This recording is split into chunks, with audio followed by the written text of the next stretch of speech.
अस्सलाम वालेकुम दोस्तों, अब्दुल्ला रिसर्चर सियालकोटी आप दोस्तों के साथ मुखातिब है। अल्हम्दुलिल्लाह वज़ीर आज़म इमरान खान साहब ने एक ऐप मुतारफ़ करवा दी है कि अवाम जो है वो डायरेक्टली वज़ीर आज़म साहब को जो है वो अपना शिकायत जो है वो दर्ज करवा सकते हैं, अपने मसले मसाइल से आगाह कर सकते हैं। और अल्हम्दुलिल्लाह बहुत ही अच्छा ऐप है।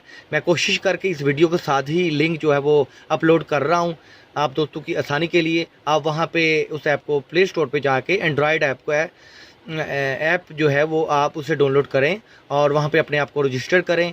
और मैं ख़ास तौर पे चुबारा के जो लोग हैं उनसे एक रिक्वेस्ट करना चाहता हूँ कि आप भी जल्द से जल्द जो है वो प्ले स्टोर से उस ऐप को डाउनलोड करके रजिस्टर करके आपको जो भी मुआशरती समाजी जो मसले मसाइल नज़र आ रहे हैं, जो शिकायत आपको हैं, वो आप वहाँ पे दर्ज करें।